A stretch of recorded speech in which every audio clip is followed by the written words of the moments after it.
But how's your day been so far? Even.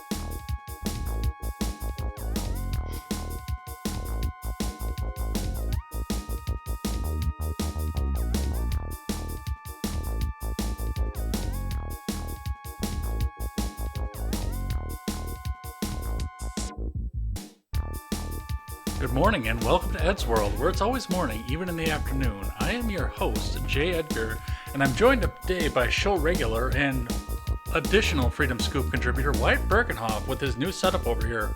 Wyatt, welcome over to Ed's World.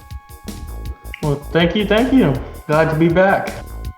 Sounded to me like you had a bit of a question there for me when we got started here, when I first hit the live button, unfortunately. But yeah, my day was pretty good. I got up and I thought I was going to take a nap today after Contemporary, but I got up and I made bread instead. I did all these projects that everyone else is doing while they're on lockdown and can't go to work, but I'm not on lockdown and I can go to work, so. Yeah. Well, that's good. You could still go. A lot of people are having cabin fever, that's for sure. You're still going to work too all the time, aren't you?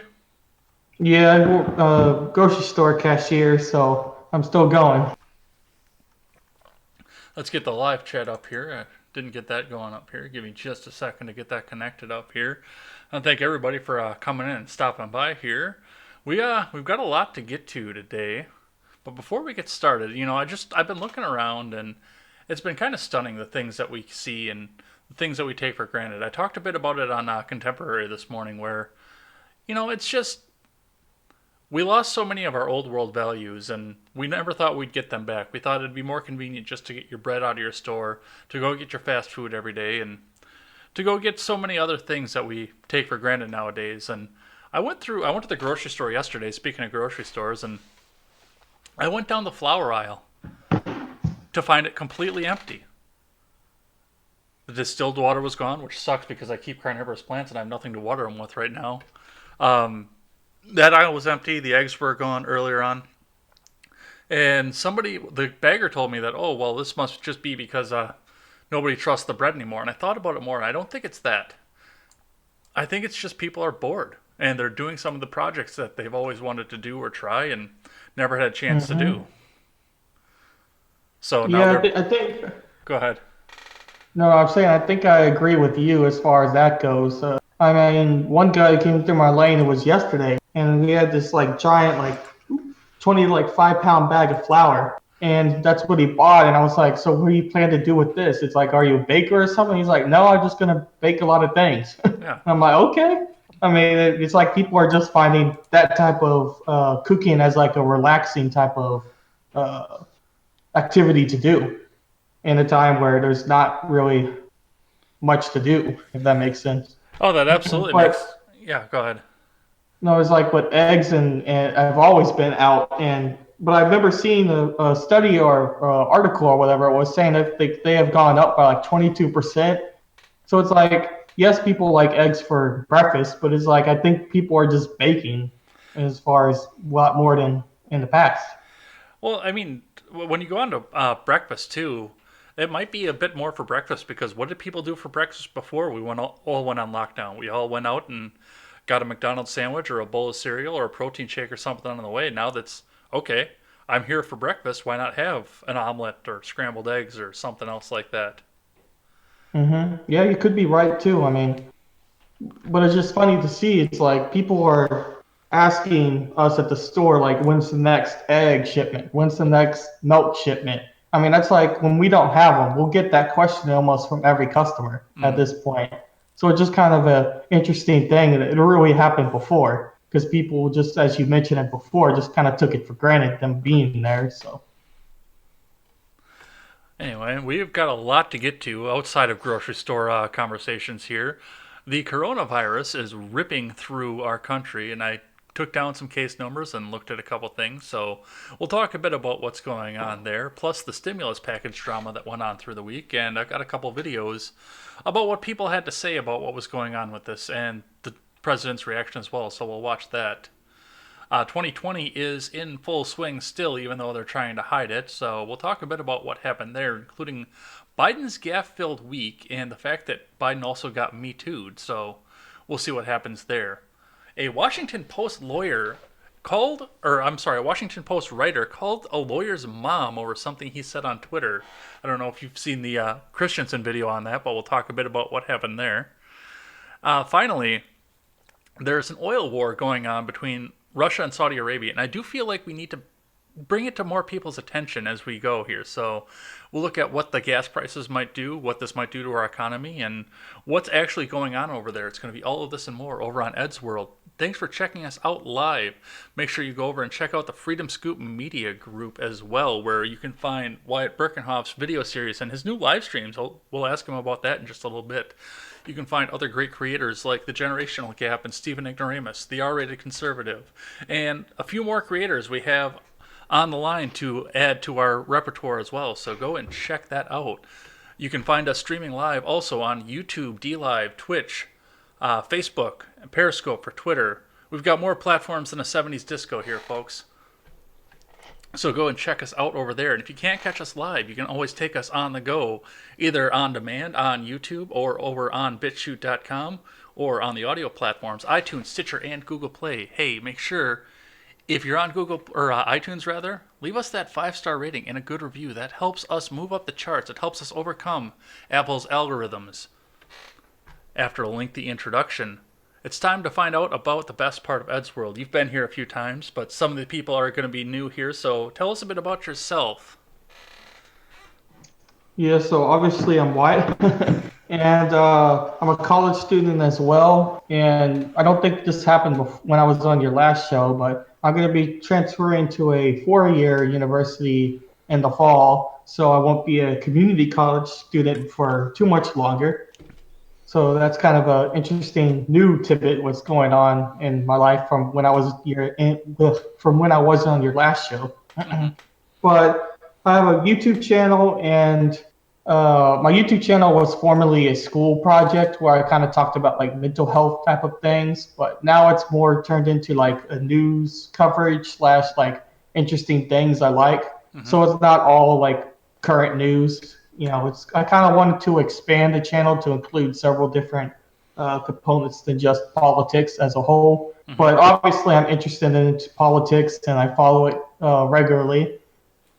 And yeah, that's pretty much what's going on in my life right now. Well, you just did your first live stream earlier today, too. So how was that for you? I didn't get to catch it, but I've got it bookmarked for a replay later on. Tell us about what happened there.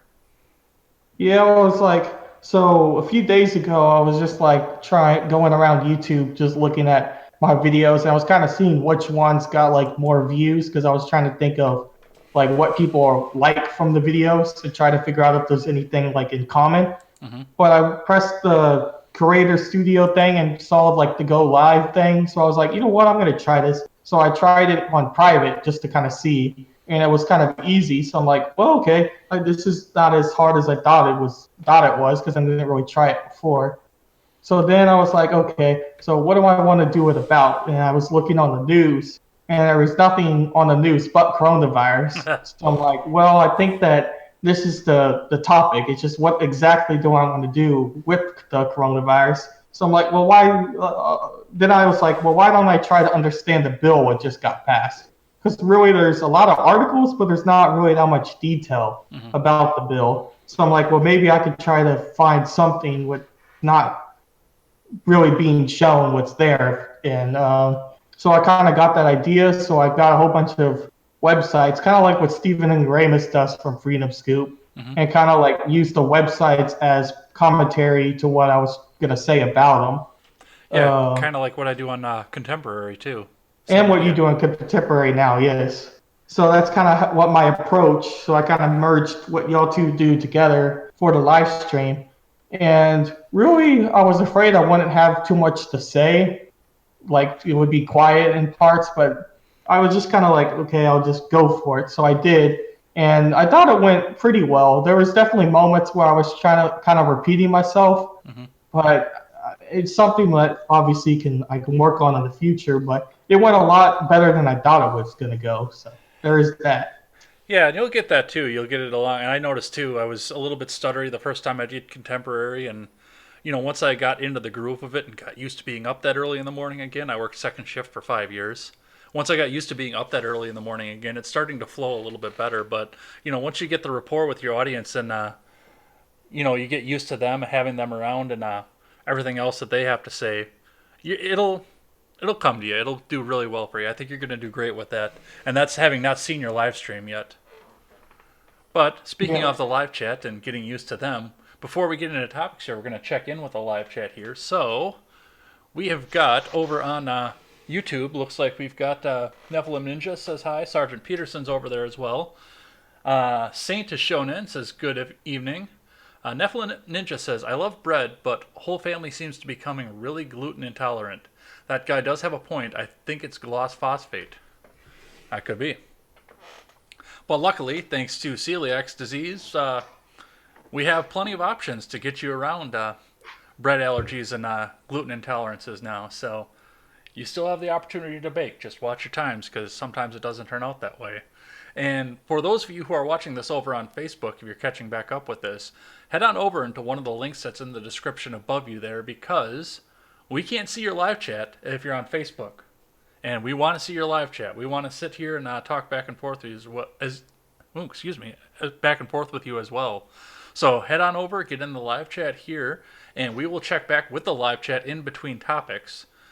Which means we're going to neglect you for a little while, unfortunately, because we've got a really, really big and heavy topic coming up here. So, just as we're getting ready to get back into topics, Yamafago shows up.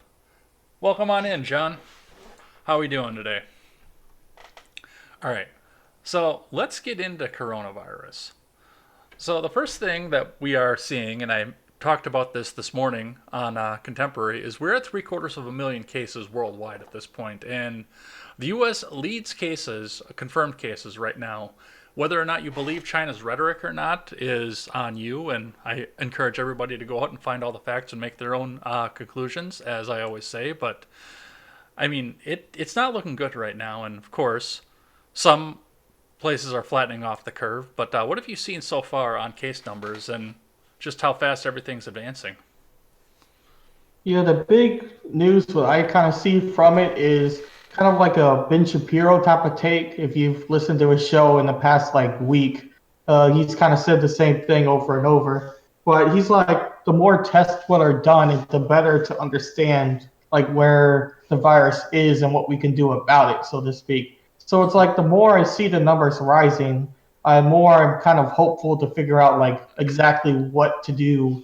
Because like I'm not even sure if this would really work, but I don't think anyone really knows how to fix coronavirus as of yet. But at least if we know the areas where it's the most affected and what the strategy they try to do, and if there's a common strategy between them, we might figure out that that's something we can't do further. So that's kind of like my perspective on case numbers as a whole. But I've also heard that, and I don't remember the exact statistic from it, but I think we're under 1% as far as death rate goes, Mm-hmm. despite the case toll going up. Yeah. And I believe Italy is anywhere from like 6 to 8, Mm-hmm. if I remember right.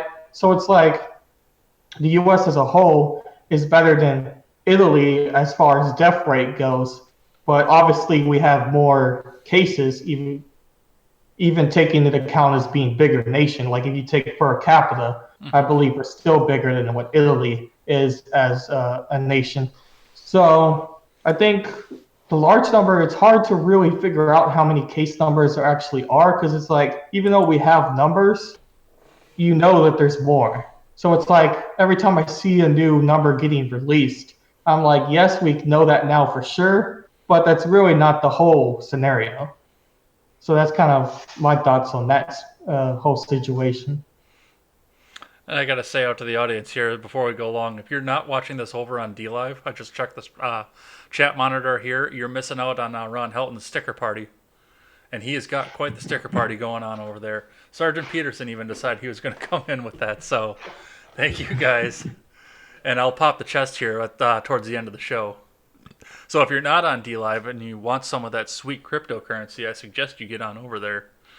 Um, anyway, going back onto these live cases, I think testing was one of the big things that kept or got the death rate down too. Because I mean, it was riding 2-3% while while we had a low number of cases. And then you just started to see cases explode off of this.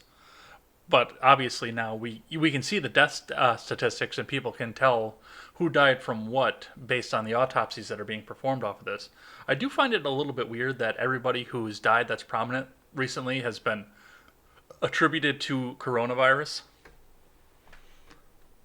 I don't know if you've seen Hmm. any of that. I know country music great Joe Diffie passed away, and that was the Yes, first thing that they said. yeah, all of like the recent, like you said, deaths have been coronavirus, and even like, was it Boris Johnson Hmm. from England got coronavirus? So it's like a lot of celebrities seem to be having coronavirus, but in a large part, I think that's just because they're the ones that have the money to get the test done. Well, So it's that's true. like, although there's a lot of coronavirus in celebrities, but also it's worrisome if they're the ones that have it because they're celebrities. So you think that they would have some distance or higher healthcare as a whole than the average person. So there's that too. Well, there's one other thing that I mean, you had talked about testing and pinpointing it, seeing where the hotspots are. I was listening to some back episodes of Tim Pool earlier today, and he pointed it out. And I talked about it on Contemporary this morning as well. It seems like the majority of everything that we're seeing out of this is coming out of New York City, which I'm not going to say anything bad about New York City, but in spite of the flag that hangs behind me, I'm not going to say anything bad about them today because they're hurting right now. But I mean, that's been the worst hit area. That's been the worst racked area too. And I mean, they're stacked right on top of each other, so it's no surprise that they've been hit as hard as they have been by any stretch of the imagination. But now that they're talking about travel advisories and quarantine, I know the president was actually talking about a hard quarantine, and I disavowed that this morning because I don't agree with quarantining and imprisoning people without due process. But what do you think about the idea of the fact of keeping people from New York out of other states,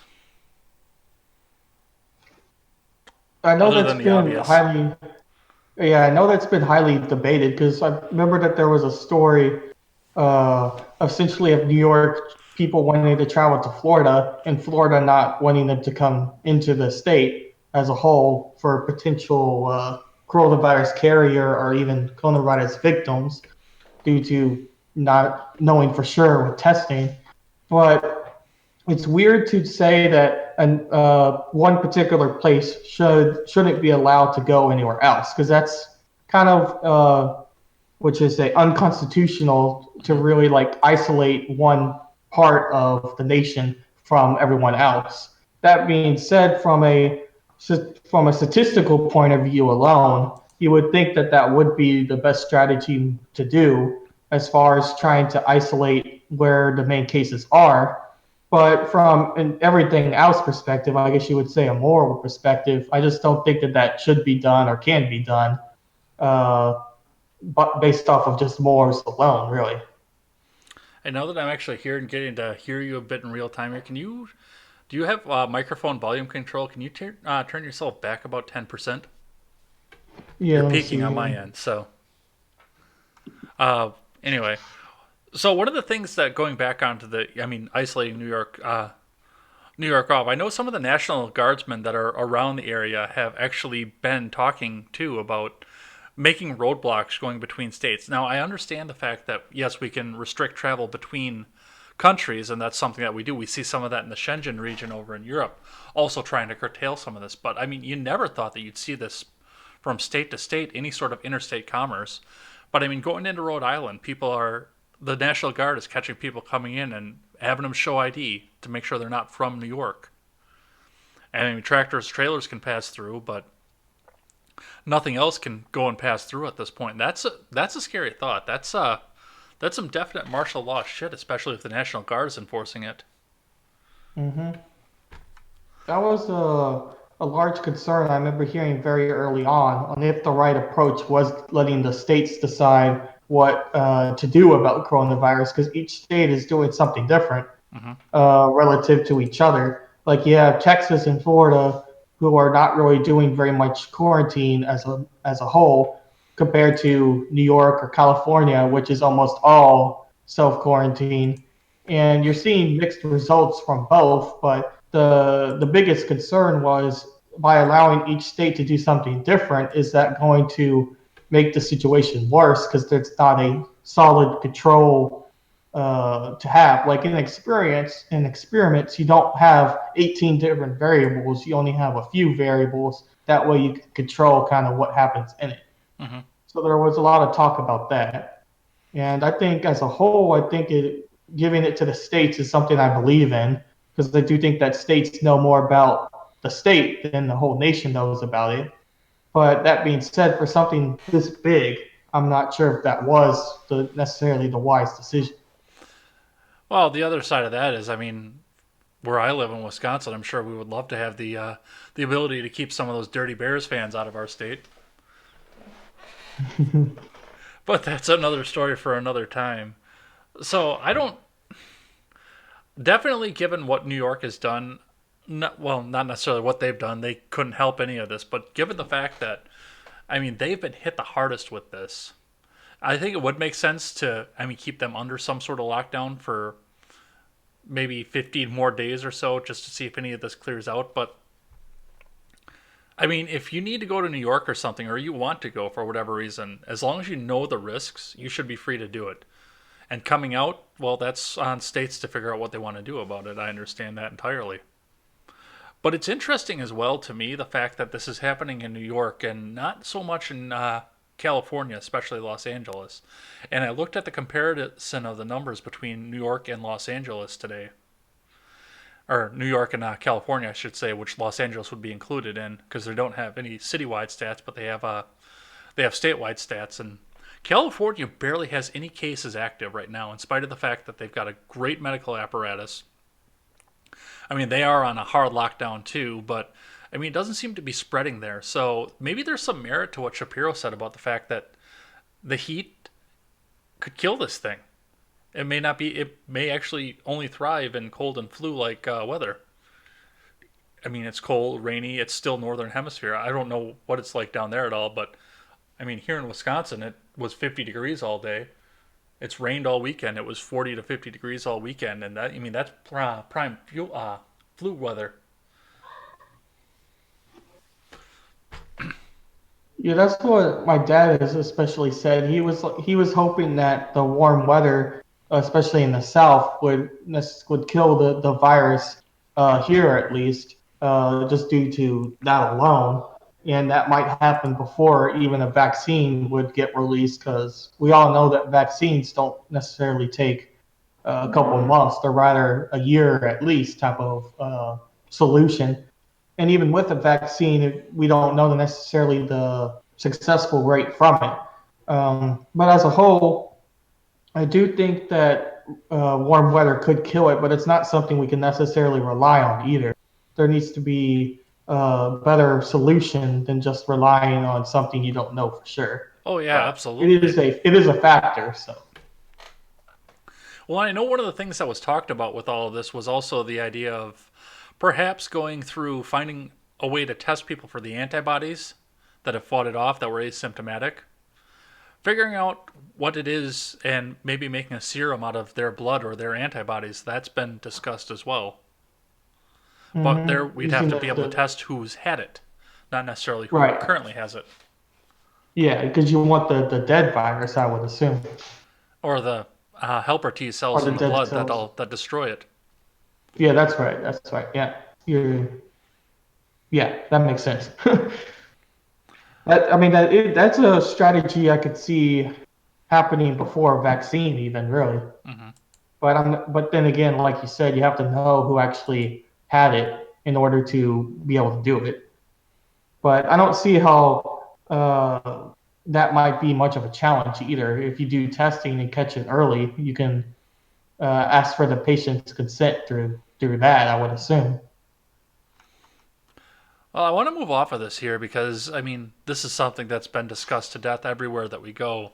And I want to talk more on the response for this, especially coming from the government, which those are scary words in and of themselves, response from the government. But there was definitely some drama this past week based on what happened here. So, starting off, as soon as we were getting off the air, even before we went on the air on Monday last week when I had Eric the Red on,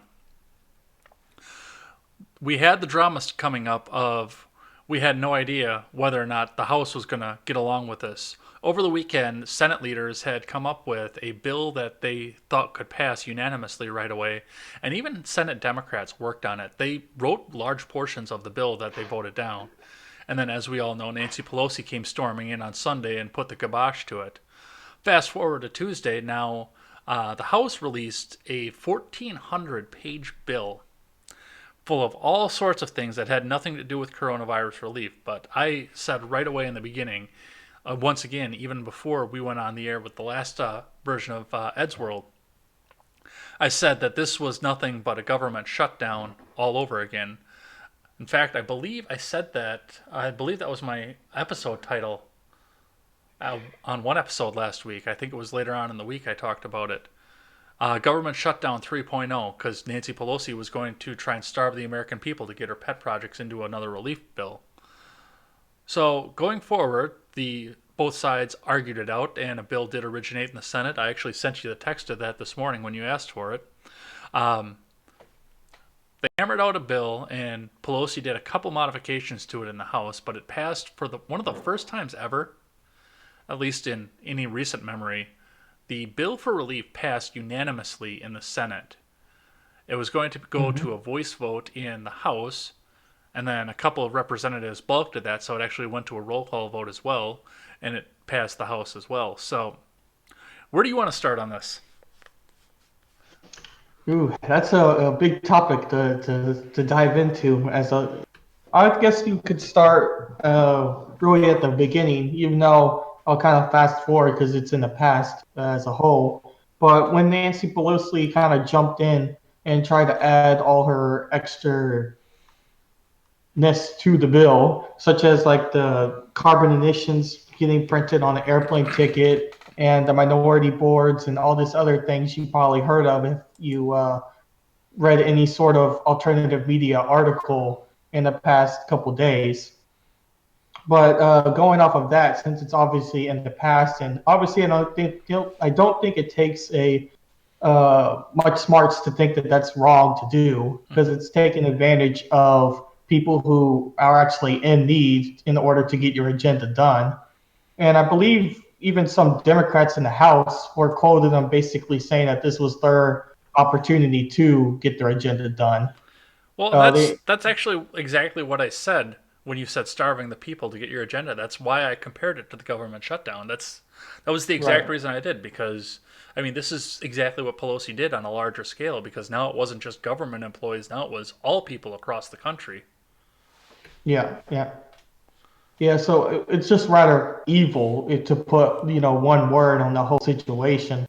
And yeah, she's been called evil before, so I don't think that that's a far stretch to use for Pelosi as a whole. But jumping to the bill that actually did get passed, because I talked about it today in a large part, hour and a half.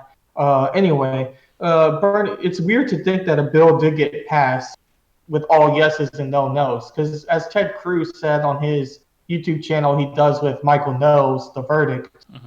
It got passed from Ted Cruz and got passed with Bernie. So you have these complete opposite perspectives who both voted yes for the bill, Hmm. and that's so you would think that they would be perfect or at least politically perfect because there's no such thing as perfect, especially in politics. Uh, but the bill itself, we always hear the word bipartisan. It has to be bipartisan to get passed, as Mitch said. Hmm. And looking at it as a whole, a lot of times Republicans are called weak and bendovers type of verbiage for what they do, because in the bill itself, I did see a lot of like democratic type of ideas in it, such as the process for how unemployment is going to work. In other words, you're going to get money, as in like unemployment insurance for being unemployed.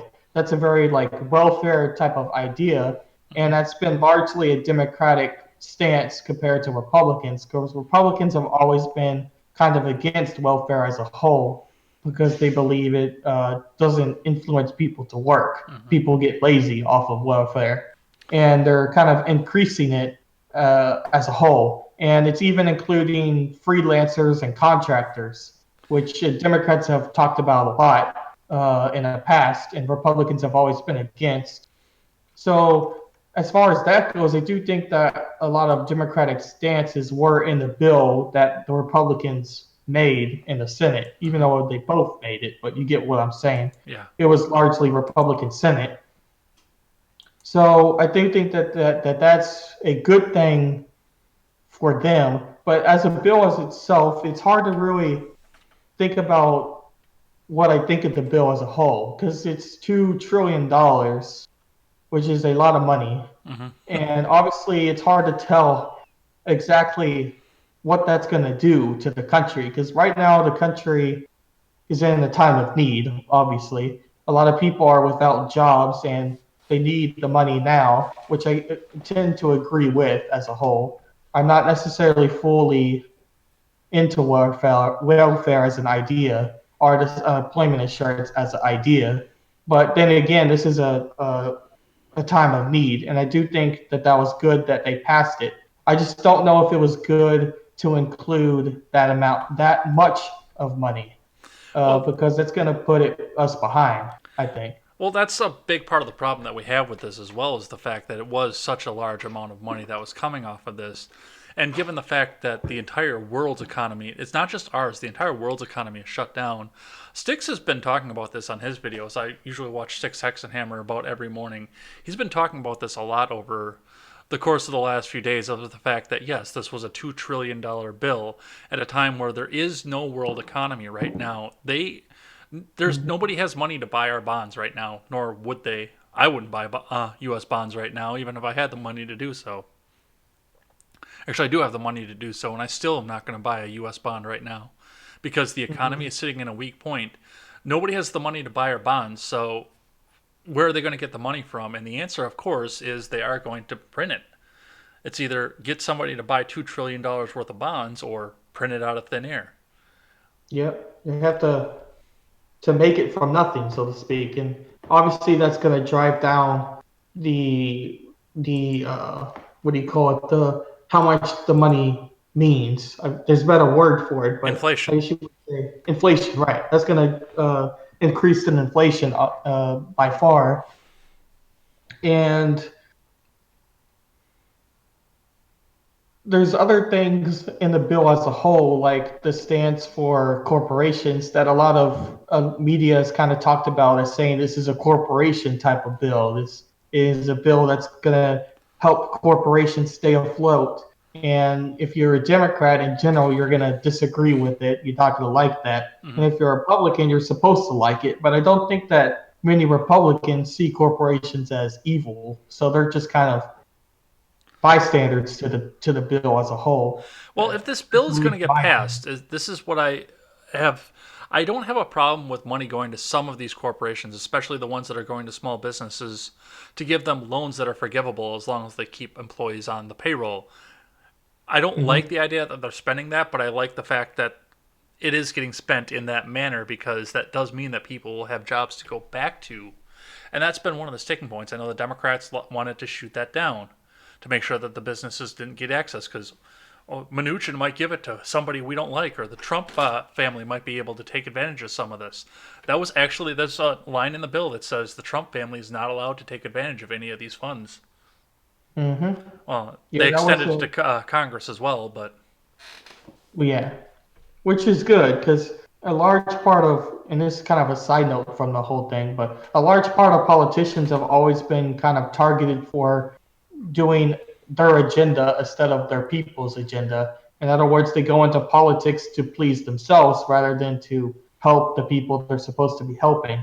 And I do think that taking away that self interest from the bill is a good idea, just because that means they are supposed to. That's mean they're going to vote for the people more than just themselves. But obviously, people are people. So by even excluding senators and Trump and everything, they're still probably voting with their ideas in their mind. But it's just a safety measure that I do think in general is a good thing.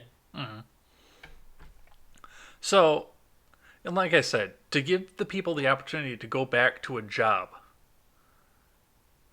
I think is the most important thing right now because, I mean, Trump says he wanted to assess the situation to see if we could go back to work in April. Now it seems, breaking news today, that that's not going to be happening. They're actually going to reassess and try to do it for my birthday, April 30th now. But I mean, yeah, they wanted it in what is this? The 30th? 14 days that they wanted to try and do this for? Mm-hmm. Well, I remember one of the articles they talked about in the live stream talked about how there was special aid to the airline industries, and they could only accept a loan if they kept their employees as on the payroll or Mm-hmm. part of staff. So, in other words, they would get the bailout if they kept their employees. And I kind of talked about that in the live stream. It basically said that that's a good concept to have because keeping people employed is the only way economy is going to increase once this actually goes away. Because if you have all these employees, like for the restaurant industry, what get fired or leave because they can't find a job with the restaurant because they're closed or whatever the case might be, and they get fired and they can't get the job back because the business closes. When the restaurant reopens, they don't get hired. Blah blah blah. When you have people leave the restaurant business and don't come back, the Mm-hmm. restaurant business doesn't make money. Mm-hmm. Therefore, the economy suffers. It's kind of that cycle. So in general, I do think it's a good idea to try to influence workers to stay with the company through like furloughs and options like that. Well, and to be completely honest, the other thing is, I mean, you could go a full libertarian approach to this and say, "Oh, well, just let the free market handle it." But I don't think that's going to do any anything good for our economy. I like the idea of just let the free market handle it, but what do you think is going to happen when Southwest sells for pennies on the dollar because they couldn't hold up anymore through the furlough, or Delta or something like that? When they sell for pennies on the dollar, and of course you're going to see new competition go up because of that, and maybe see some of the prices go down. But I mean, to sell off a company that's worth billions of dollars for a couple million or something, that can't do well for the local economy. And I'm not saying let them monopolize either, but at least give them a fighting chance at this point for something that wasn't any of their problem. And that is something that does go against. I mean, that's what contrasts this against the auto bailout of 2008. Whereas the auto bailout was essentially saving companies because they were too big to fail and the banks were letting them down and they were mismanaged and a lot of paying way too much for their corporate benefits. Versus this, which was an act of God that nobody could have controlled. There's a little bit of a difference here. Mm-hmm. I'm more amicable to the idea of working on this hand for something that, these companies were actually very well managed, but an act of God knocked them down a peg, than I am for this, where it's too big to fail. So because these companies bought up way too much stock, so that if they were to go under, it would crash the economy, and they did that on purpose. That's the way I see all of that. Right. Yeah, you should want to help the companies as a whole in something that wasn't controllable. Because, kind of like we were mentioning earlier, it was almost the company's fault for why it happened in 2008 with the auto crisis. And this isn't anyone's fault, as you mentioned. And therefore you shouldn't really blame the businesses for having to furlough their employees or having to close temporary. It's like I use the restaurant business just because it's real easy to use because they're not allowed to be open Mm-hmm. uh, really as a whole, and if they are, it's by takeout, and yes, people still do takeout, but the restaurant doesn't really make money from takeout than they do when people actually sit down as families or as couples or by yourself. But so I do think that that's why the bill, going back to why it got passed with all yeses, I do think that that's why that did happen. Because I think that if anyone were to bet no or to vote no on the bill, they would be seen as not wanting to help these struggling businesses. Because I do think a lot of senators think business wise than they think individual wise. Hmm. Yes, individuals are important, but in businesses are keeping the whole system running. So at least Republican politicians, I think of businesses first before individuals.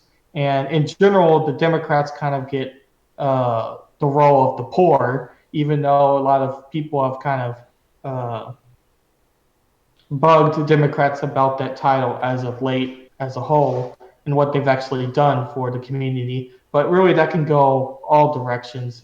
I don't think that this was simply a party bill. I do think that this was a bill with businesses in mind, and that's Hmm. why it got passed with all yeses.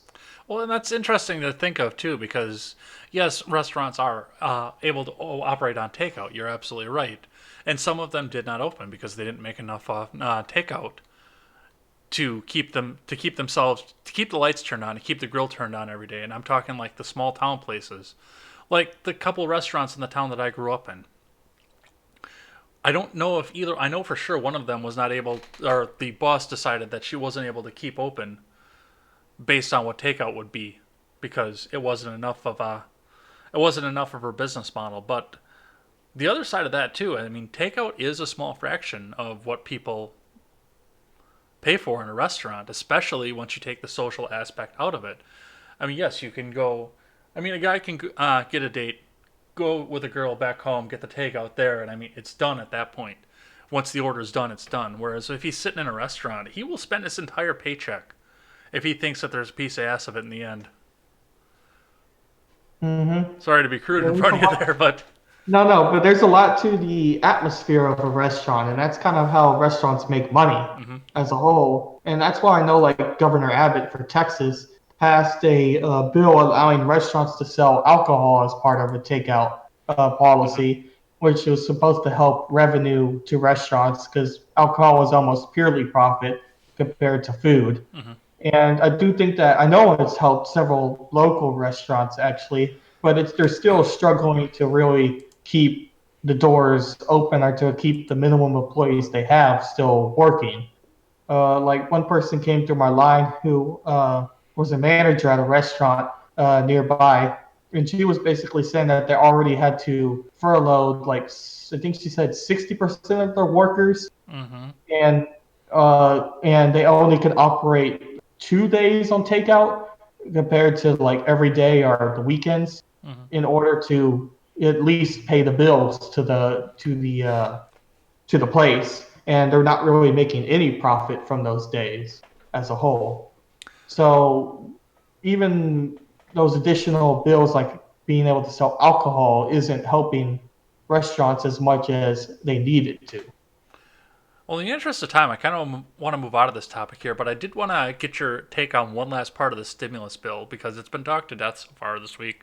Um, One of the things that held this up towards the end was that Alexandria Ocasio Cortez was actually threatening to call a roll call vote rather than a voice vote, which would have required everybody from the House to come back from their vacation that they were on. They had just left from because they thought they could get it done with a voice vote. And Thomas Massey actually did call for that. Now, I understand the strategy, of course, because this is going to be campaign ads for both directions at this point.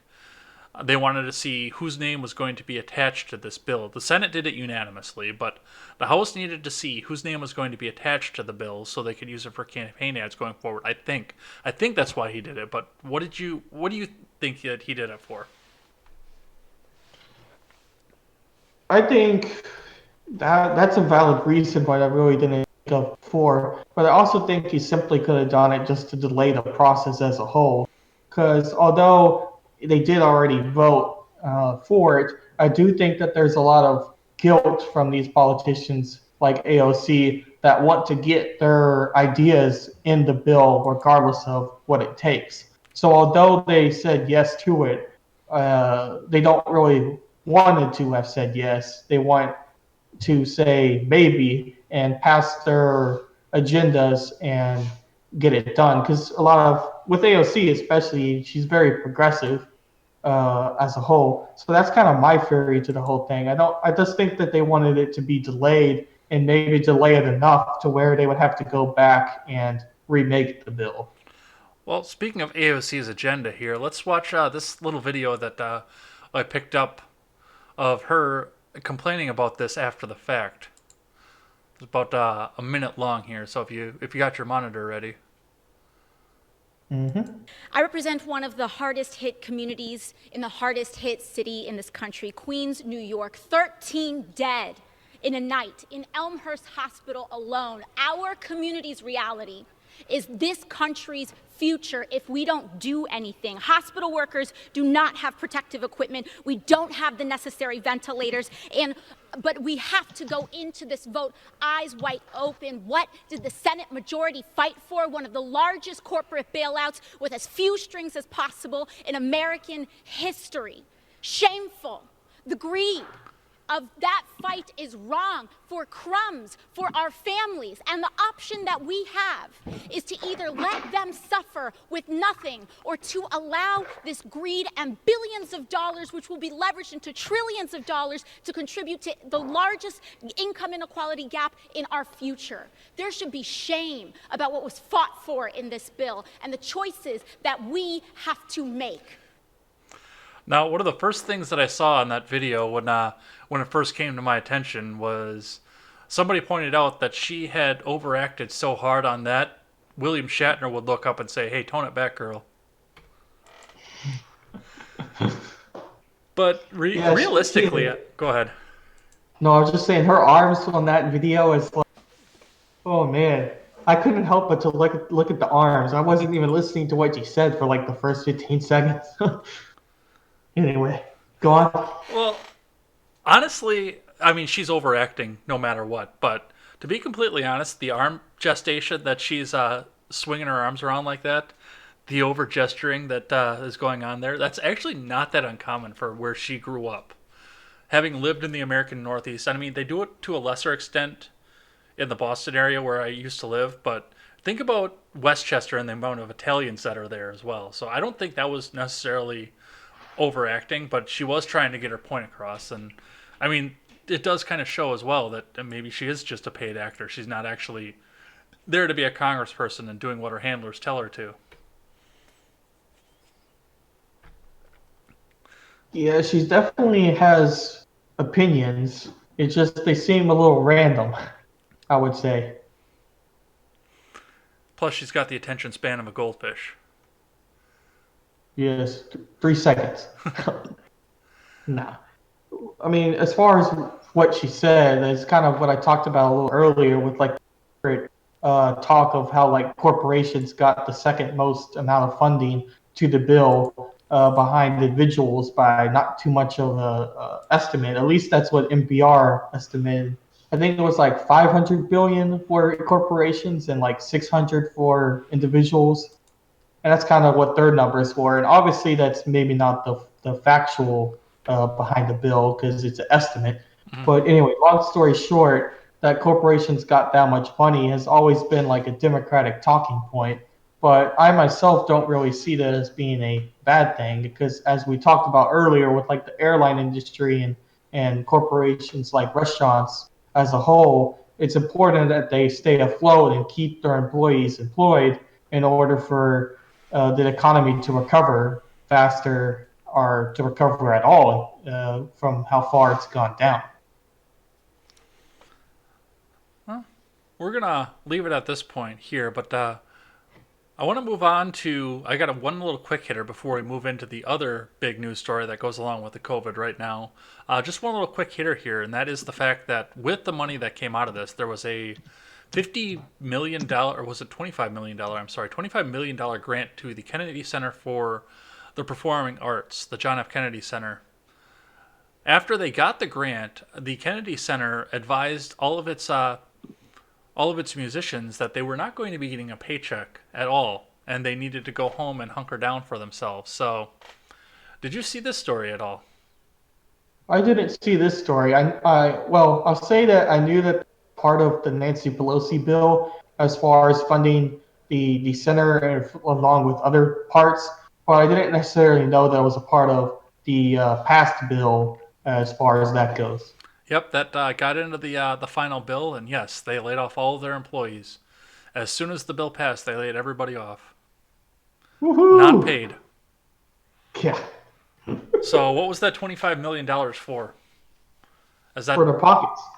is it for their pockets, or are they going to donate it back to the DNC? Ooh, that's a good question. So Maybe both. maybe.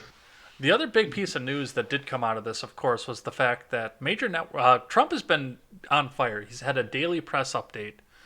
Every single day, he's had a press briefing where he got members from the media to come in, and Jim Acosta is suddenly relevant again. He has a press briefing every day now, and now the major networks are talking about removing them. Remember when the major networks were outraged over the fact that he stopped doing press briefings? Now CNN, Whatever. MSNBC, and NPR of all places don't want to broadcast them anymore because we can't fact check them in real time. Whatever Trump does, they want to do the opposite. I think that's been a common trend throughout his presidency. And obviously, what Trump does isn't always right. I don't think that even needs to be said, but I still feel like it has to be said uh, for people to actually listen to what you have to say next. But anyway, as far as press conferences and something like this, I do think that Trump is wise in holding a press conference because, as a whole, the nation is starving for actual information about coronavirus and what to do. And although it may not change day by day, people still want to know day by day. So, for these companies to not want to hold a press conference, I don't think that that's smart for their websites or their TV channels or for their company as a whole, because I think that people are going to go elsewhere to whatever is broadcasting, because all the people really want is to know what to do and who to be afraid of, so to speak. Well, that's understandable. And I mean, everybody's got their own little jabs in that came along with this as well. I know that they're calling what the president is saying dangerous fake news, and because he's having these conferences, he's directly killing people because he's having these conferences with misinformation. And you remember the chloroquine fiasco of last week? Mm-hmm. We had that fish tank story earlier. Yeah, Uh, yeah, you know what I'm talking about? yeah. I actually have it in the show notes here. So an Arizona Yeah. couple uh, watched. Apparently, they watched one of these press briefings and they found out that I mean, chloroquine can help treat the COVID disease once you have it. And I mean, it hasn't been FDA approved or anything at this point. They're trying to fast track it through, but they were seeing promising results from it in places like France. Now, I want everybody to keep in mind that Andrew Cuomo said the exact same thing, but President Trump said this, and then an Arizona couple who did not have the disease at all, by the way, I might add, decided they were going to drink chloroquine phosphate, a common anti-parasite fish tank cleaner. And they were Yeah. sick within 30 minutes of drinking this. And didn't the husband die too? Yep, the husband died. The woman is still in Yeah. ICU at this point. But Mm. this is the kind of thing that they're trying to say. Yes, the president is doing this. And he's killing these people directly with his misinformation. And we need to stop airing this. Yeah, I remember I first heard the story on Ben Shapiro's commentary podcast he always does. Hmm. And his whole point, and I generally agree with what Shapiro has to say, and I think that everyone with common sense would agree, at least with that part of what he said. And it's like, I don't think that that product for a fish tank is able to be humanly consumed when it says on the product label, do not consume. Well, yeah, Uh, I mean, I titled another episode of Contemporary that way. If it says cleaner on the side, you probably shouldn't be drinking it. Yeah, it's like the whole I remember even as like a 6-year-old or whatever, and this is that you had like the purple mop cleaner for like the floors, looks Mm-hmm. like grape juice or whatever. Mm-hmm. And I remember a teacher talking about like why do they make it look so much like an actual product you would have. Mm-hmm. But it's like I don't even think it follows for this case. It's just like it's people panicking over a temporary solution is my theory. I think that she heard the words of what Trump said and was like, "Hey, we have it." Didn't really think because she was panicked by the whole situation and then took it. It's like it takes a lot of self awareness uh, to know what to do in a situation. And I think that this whole pandemic has brought a lot of uh, panic to the whole situation. Well, and this couple was using this as a preventative measure too, which I mean, Mm-hmm. nobody's talked about using it as a preventative. They were using it. They were talking about using it as something to ease the symptoms after you already have the disease. Which, I guess, I mean, it's grim to say, but I guess the man did prevent himself from getting COVID-19. Yeah,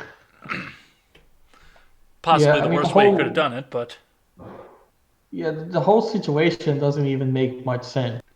Because like you would think if you heard about the situation that you wouldn't use that product one if until you have it, and two until you get it from somewhere where it's official. mm-hmm. And obviously, your closet or wherever you keep your fish tank supplies isn't official, uh, especially since the FDA hasn't even passed it as a solution yet. So Right. I don't even think you can get it as of yet, and that's why they're trying to fast track it. But long story short, the whole situation doesn't really make sense. To associate what the President Trump says to fish tank cleaner is a unlogical step.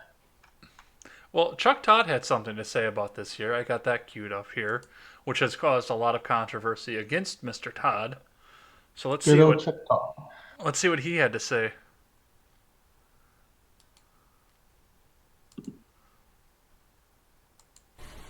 You know, your campaign put out in a critique of President Trump and says if he doesn't do these things, you know, he could cost lives. Do you think there is blood on the president's hands, considering the slow response, or is that too harsh of a criticism?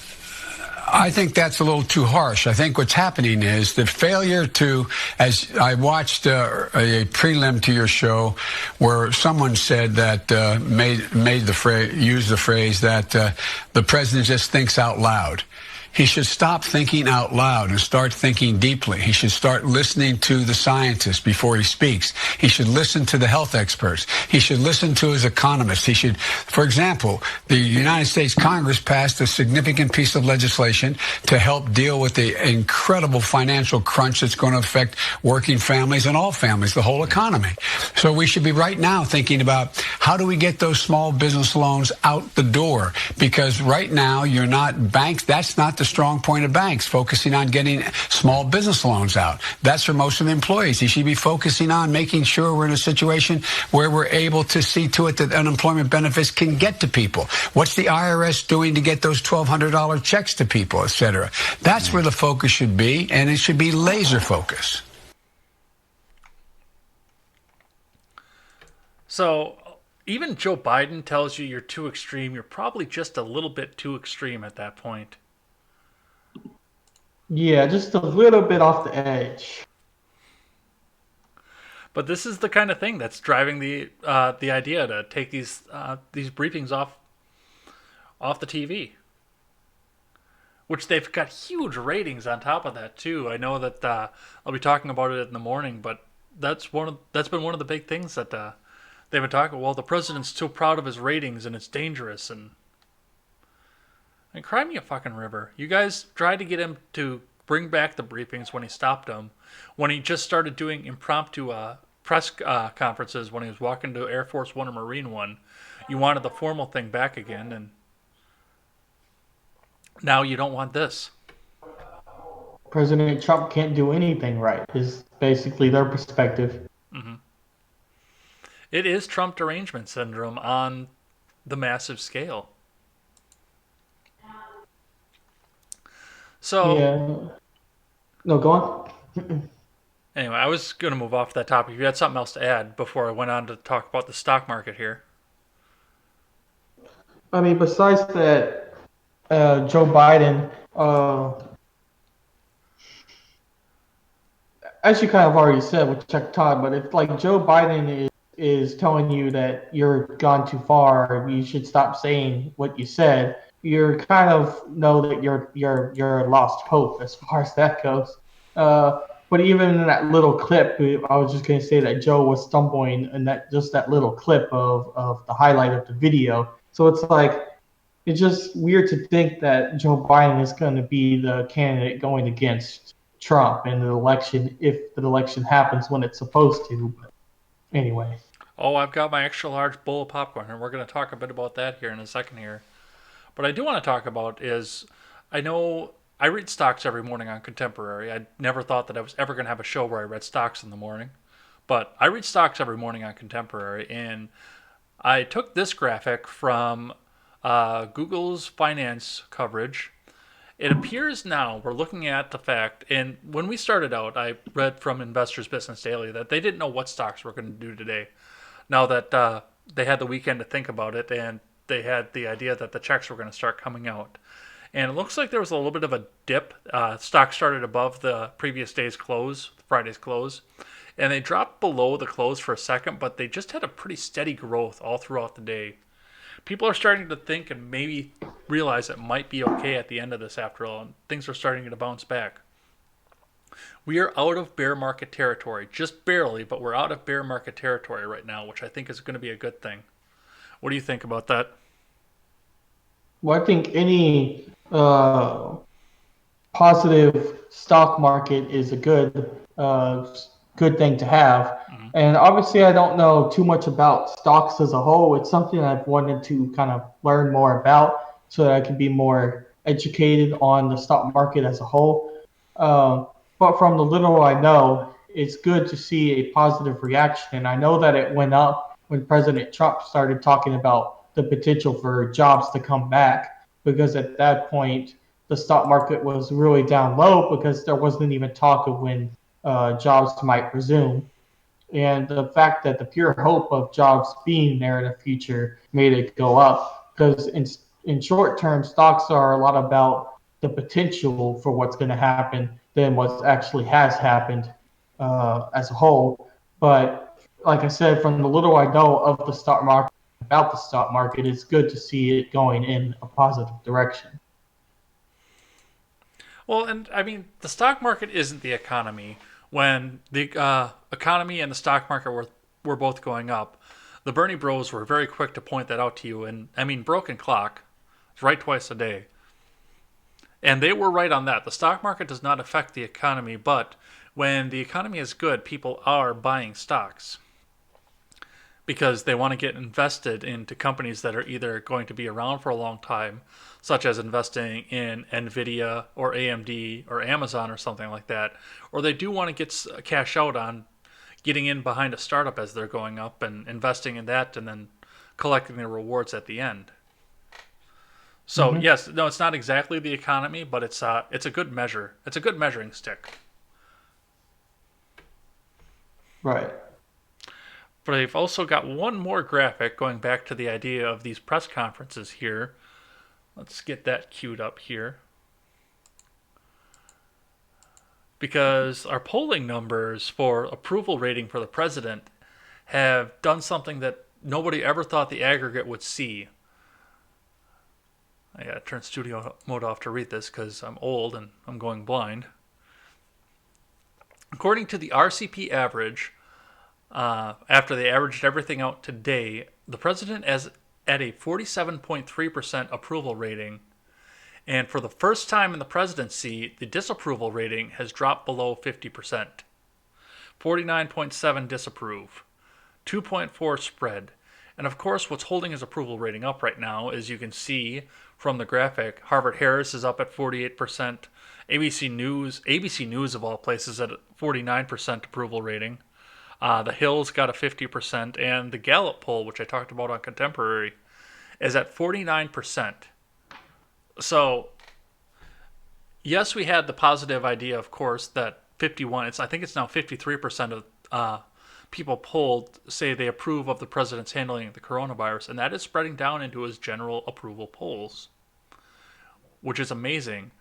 They say that 45 is your magic number to get reelected, and he's now above that. Barack Obama got reelected at 45%, and the media was kissing his ass for 8 years.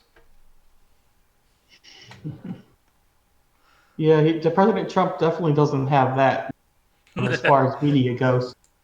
Um, but it's like in a large part, I haven't really trusted polls as a whole because we see that with almost every election, especially with the last election.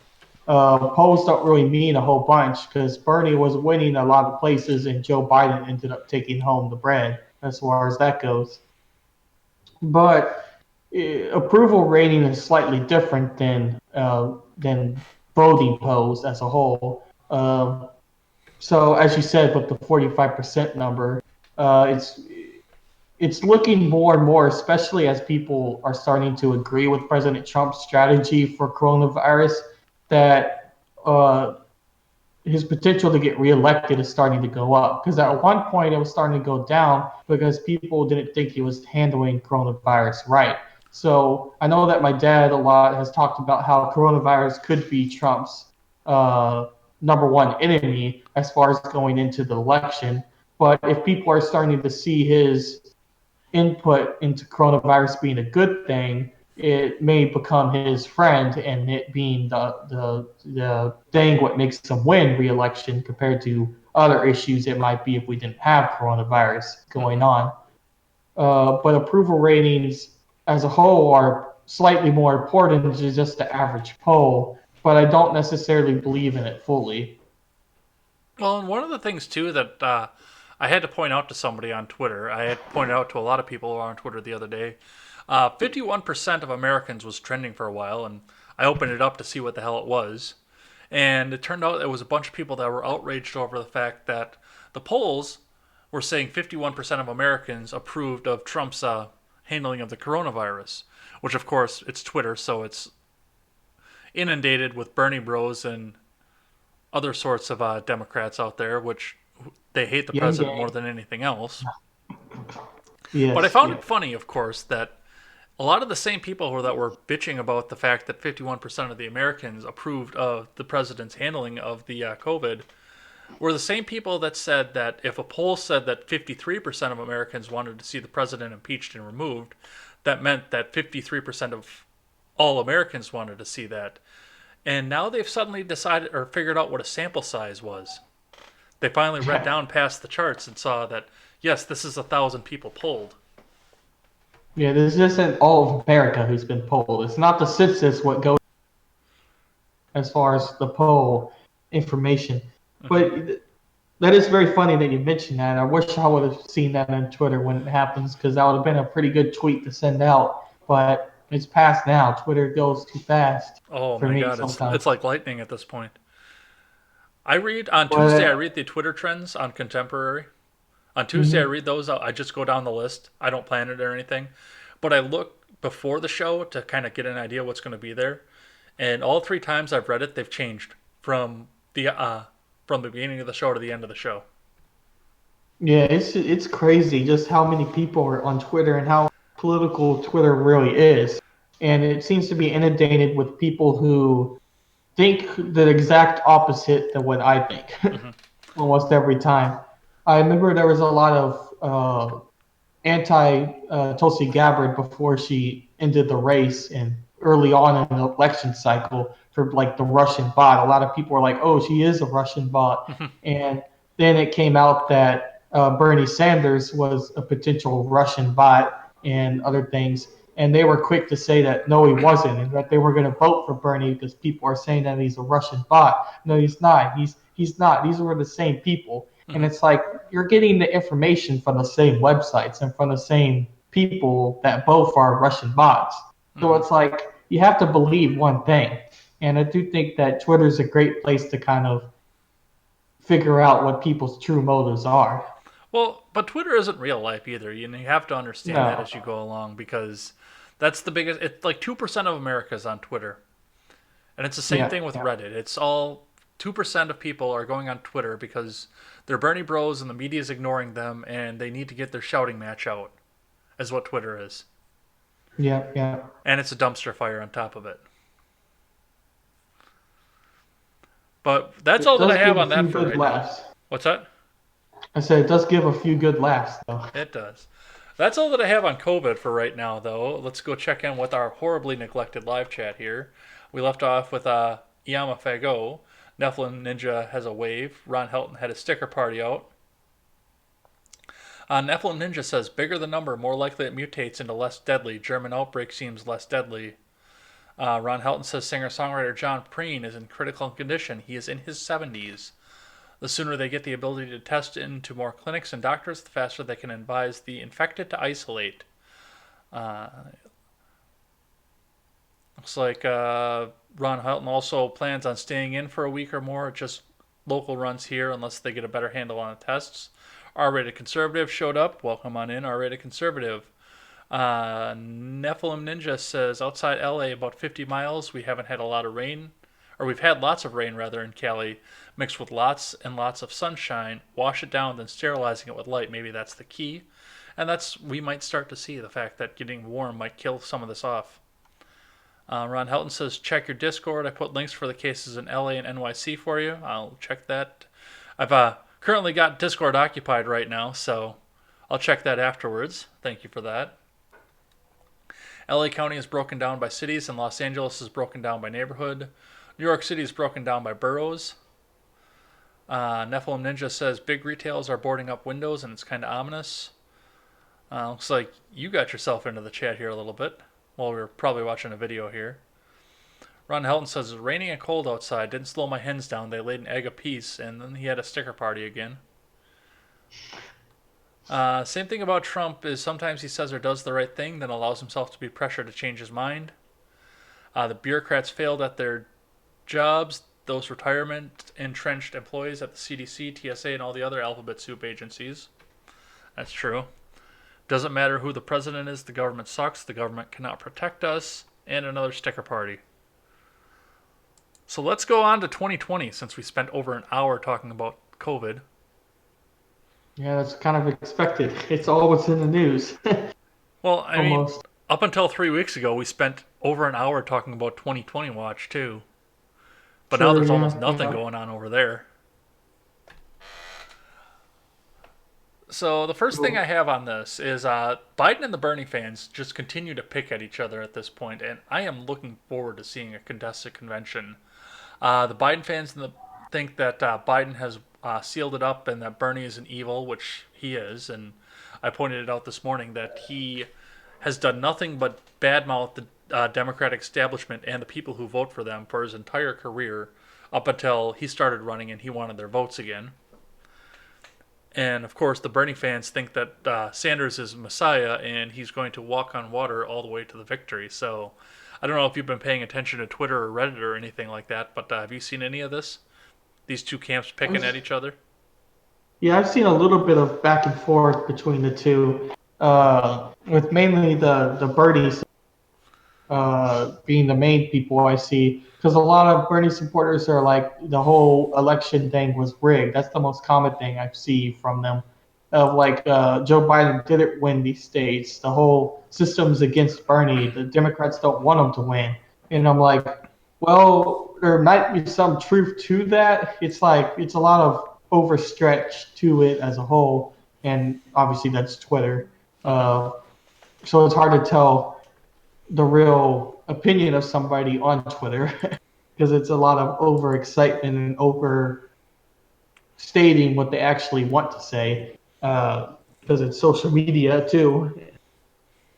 But it's weird to think that you can have two difference of opinion because I do think there are actual people who believe that if you're a Joe Biden fan or supporter that Joe Biden's won. And then I think that there's a lot of Bernie people would think that Bernie's won and these results that Joe's won were fake and Bernie's actually going to be the person against Trump because he has the best chance. I do think that there's legitimate people on both sides of those camps. So. It's weird to think that there could be two complete opposite views on something that's supposed to be determined. Well, I mean, Joe Biden, and I mentioned this when they talked about his absence. Joe Biden doesn't need to campaign anymore. He has got it at this point. There's almost no path to victory for Bernie Sanders to make it because the next 25 states are very Bernie heavy in polling, first off. And second off, Joe Biden only needs 39% of the remaining delegates at this point. He's won enough that he only needs 39% to make it to the coveted 1,991 delegates to clinch the nomination. So I could see this going not even to a contested convention anymore. I think he's just going to lock it up. I hope he doesn't because it's going to make for a really, really boring show after that. But actually, no, it's not. It's going to get even more fiery after that point. Bernie bros are going to start burning Milwaukee. Hey, go easy. That's only just a little ways over there. Yeah, I know. I live like an hour away from Milwaukee. Yeah, I thought you were close to Milwaukee. Yeah. Yeah, it's like, as you said, I do think that Joe's really won, but that's why it's kind of hard to understand the perspective of a Bernie bro thinking that they still got a chance. But obviously, if you believe something so much that you're going to think that there's a way to be there even when the chance gets lower and lower. So I do think that there's some sense to it, but I don't see anywhere where Joe's not going to win the Democratic election as far as goes. Oh, I go in there and encourage both sides to pick at each other too. I'm not going to lie about it. If they're gonna fight internally, you might as well egg them on. It is fun. It is, but I mean, the Bernie camp is in for a rude awakening over the fact that, like I said, you can put down the establishment. It comes from the same thing that Hillary Clinton did when she made her famous basket of deplorables remark. You can put down your opponents to a point, but they're going to remember that when you come and ask them for their vote months later. And he has put down the establishment and the people that voted for them for a very, very long time. But let's talk about some of this other stuff that happened over here. Now, of course, Joe Biden had a very gaffe-filled week, which I told you last week. The best place for Joe Biden to stay for the rest of this race was in his house, away from microphones. But he had to get out there, and they had one of the most painful live streams I've ever seen in my life. Now, you're a campaign. You can afford the best of the best, the top tech minds in the world, to come in and set all of this up for you. So all you have to do is sit down in front of the camera, look pretty, and try not to have Alzheimer's on camera. And yet, you try to sound good. I am not the best of the best. I am a kid with a webcam in my living room talking about this stuff, and I could put on a better live stream than what the Biden camp did this past week. They were filled with technical errors. Biden didn't know where to look on the camera or anything like that. Did you see? I didn't see, I only saw like half of the live stream. Did you see any of it at all? I watched a few clips from it, but I didn't watch any of the. I didn't know about it until like a day or two after it actually happened, which is weird to think because I was on Twitter that. I guess I just missed it as a whole, but it just doesn't make any sense why the live stream would be that bad of quality when you're running for presidency as a whole, regardless of which side you're on. And although Joe is old, you don't. I don't think that Joe Biden is going to set up the stream just by himself. Like he obviously has people around him, and you would think that some of those people would be younger than he is and be able to figure out the tech. And if not, if they don't know, as you said, you'd think they would have hired somebody to kind of make it look all official. And obviously, with Joe being as old as he is, I don't think you can control everything he has to say. and that would be a little hard, but you could at least get the technical stuff right. And it appears through the clips I watched and what you said that they couldn't even get the technical stuff right. And obviously, live, you could have glitches and things like that, but they didn't even have that as a problem. They just had the pure setup as a problem. Well, he went through and he had another gaffe-filled evening over on The View as well, saying things like, we can't let the cure be more expensive than the cure, and just tripping over his words again. And once again, I thought about grabbing the clip from that, but I couldn't find a worthwhile one, and then I had to get it all dirtied up again because it's NBC and they're going to come down and copyright strike you off of this. But we don't need to look at the clip to realize the fact that, like I said, the best place for Joe Biden to be is in his home in Delaware, away from microphones and away from cameras. Let Bernie gaff himself out of the race and let Trump scream about things. Let the two of them tear each other down. Yeah, let Trump be Trump and let Bernie desperate nature show as far as that goes. And obviously, you said it as a whole with just being quiet. And I do think that the way Joe Biden is, he's a gaffe machine and kind of always has been. He But really is. even more lately, he's just keeps giving into nonsense. That the best place to not give into nonsense is by simply not speaking, and that's not going to hurt his campaign either, because he has a big enough margin to where he can win without needing to be on the campaign trail. Well, he got one other big problem here, and we'll talk about that for a sec before we flip over to the other side of the Democratic race and what may have happened over there, and that is that Joe Biden, believe all women Joe Biden, got Me Too'd. From a 27-year-old allegation, a former staffer for then Senator Joe Biden came forward saying that in 1993, and I'm sorry if you have kids listening to this, you might want to turn them off at this point. Get them over and go let them play on their own tablet at this point, because you're probably not going to want them to hear it. Now, given the fact that we've said very, very bad things already, if you have kids watching, I disavow that entirely, but this gets a little bit graphic. So Tara Reid came forward and said that she was told to bring a duffel bag to Joe Biden, and she brought it to him in the back of an office. They were alone, nobody around to corroborate that, and he apparently pushed her up against the wall. She was wearing a business skirt at the time, and he finger banged her right up against the wall, and said things like, "Well, I thought you liked me, and I was hoping that you would like this." And then 27 years later, now she's finally coming out and talking about this. Now, she did say that she had possibly wanted to say something back in 1993, but why don't you at the time? I still don't understand any of that. And of course, I am taking this with the appropriate grain of salt. This is less credible than what the Kavanaugh allegation was. And I mean, once again, there's not going to be any evidence. There are no witnesses that go around off this.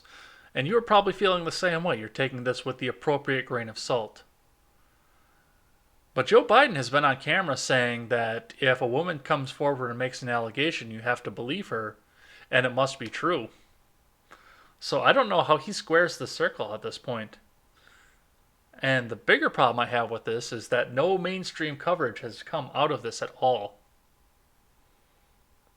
You know, they're kind of protecting Joe Biden. I mean, Joe Biden has kind of always been around females. Mm-hmm. You have the countless viral videos of when he does it live or YouTube, but has plenty of clips of all the weird things he's done, like noses to the hair or petting through the little kid's hair. Even boys, he's done a few times where I've seen. It's just kind of creepy hand touching and other things. So a lot of people have kind of speculated that he might have gone one step further than just touching and weird nose touching, if that's even a word. But the as far as allegations go, just because you don't like them doesn't mean that you should believe that they actually did what she was accusing him of doing. Mm-hmm. And for Kavanaugh, that was a lot of Democrats or a lot of people who were against Kavanaugh. So because they didn't like his stance on certain things in the Supreme Court, if he were to be a Supreme Court justice, they immediately agreed with Ford in what she had to say, and they were turned out that what she had to say was wrong, and Kavanaugh got into the Supreme Court. So just because you don't like Joe doesn't mean that you should believe what she had to say. It goes both ways. And I do think that there are some people who are falling into the trap of believing what she has to say just because they don't like the person. But it's important that if this allegation is true, that that's bad and there should be punishment for it. But at the same time, you need to use the right measures to tell if the allegation is true. So if that means going through the same process as Kavanaugh, although that was kind of a little ridiculous, I don't think it should go to that level. But long story short, if it needs to, then it should, because allegations should be treated seriously. But at the same time, you can use other measures before having to go in front of a Senate hearing or other things to tell if the allegation is true or not. Well, and this is one thing that makes me unique among most of my compatriots who are on the right or even on the center, or even my compatriots that have half a brain. I never ever said that Kavanaugh didn't do it. I've never said that. I have simply said that if you can bring forward, everybody is presumed innocent until they're proven guilty by a jury of their peers. So if they really had the evidence against Kavanaugh, they should have brought forward a grand jury allegation and given him a charge and given him a chance to be in front of a jury of his peers. I never said that he didn't do it, because I don't know. Christ, that was 2 years before I was born. Right. Yeah, we're not other nations to where it's you're guilty before innocent. Mm-hmm. We're the opposite of that, as you mentioned. And I do think that that's fundamentally American, and that is the way it should be treated as a whole. But it's with the whole Me Too movement being the way it is, the fact that the media coverage isn't really talking about it is something that is worrisome because they're not following journalism the way it should be done. Essentially, just because it's somebody you like doesn't mean that you can't. It still means that you should cover what happened. Essentially, you can't just cover what looks good for your agenda if you're trying to be fair. And once again, and that's you're absolutely right on that. And I say the same thing about Tara Reid. If you have the evidence, you can bring it forward and get a grand jury indictment against the former vice president and let him have his day in court. Let him confront you and be tried by a jury of his peers. It is the same thing. But I would love to see Miss Reid's voting record and how her relationship is with Bernie Sanders. I'd love to see her Twitter at this point. Right. See what agenda she has going forward, because especially with politics and the timing of it, it would seem like an agenda could be possible. Like Ford came out when Kavanaugh was going to be in the Supreme Court. She could have came out any time before then, but she came out during then. And he was already a federal judge, too. Right. You would think she would have come out, if it really had happened before, he would decide decisions that affect the whole nation as a federal judge. Mm-hmm. So, yeah, you're right about that even. Like, it seems rather particular to happen now. There's something a little suspicious about it. And we'll probably get shut down on YouTube for even suggesting that at this point. Yep, demonetized. They would monetize me just so they could demonetize me. Oh yeah. You would get monetized and then 5 seconds later demonetized. But they can't monetize me actually because I was smart on that. I did the sticks, hex, and hammer method. I went in and I checked that little box and I gave him the finger. I said, "Keep your fucking money. Get your ads off my shit. I'll put the tin cup out." Yeah. Anyway, let's move on to the other side of this argument, and this is the fact that after Bernie got his ass spanked on the third Super Tuesday, which wasn't really that super because half the states decided that they didn't want to vote. He teased that he was going to drop out of the race. Of course, he had said that he was going off to reassess his campaign. He has not officially dropped out, but he has laid off some staff and hasn't been campaigning as hard. Of course, he's 79 years old and he just had a heart attack. So going in campaigning during the COVID season probably wouldn't be a good idea, but he does remain in at this point. In fact, the COVID thing has brought back his calls for Medicare for All. So what have you seen on this so far? Well, I know that Bernie's been very active on his Twitch, which is still weird to think that he has a Twitch. I was just about to say, Bernie's a Twitch? Yeah, he's got a Twitch, Bernie Sanders. He's not on it a whole lot. I've watched it a few times just to see what it was. It's a lot of like college type of students talking about Bernie Sanders and about politics in general. And he's been on it a few times, but Bernie's been very active with his media coverage, and he got some viral clips out of the Senate bill which just got passed, which is important as a whole because you kind of want to be viral if you were to become the president. But then again, I think the only reason Bernie Sanders is still staying in is because he wants to make his supporters think that he's going to fight to the very end. I think he knows he's already lost, but the fact that he can fire the people he needs to fire and still stay in profit and still be able to campaign is important for his agenda and his reputation for fighting till the end. And I think that's the only reason that he's still in the race when really he, in every way, should be out of it. All I can think of right now is Bernie Sanders playing Fortnite. Yeah. What do you think that looks like? I don't think it would look very good. Do you think you He could probably- win a match and teabag the opponent? Do you think you could do that? No, I don't think he would. He would know how to. Oh, that made my night. That thought is going to be in my head for a long time at this point. You'll have a dream at night with Bernie Sanders on Twitch. Playing Fortnite or Call of Duty or something like that. He can't play Fallout. He's not cool enough for that. No. Only I'm cool enough for that. Yeah, I just looked it up. He was last live 39 minutes ago. Wow. So the last thing I have on this, of course, is that their primary is being delayed left and right. Our primary is still going on. It's going to be on April 13th. I'm sorry, April 7th.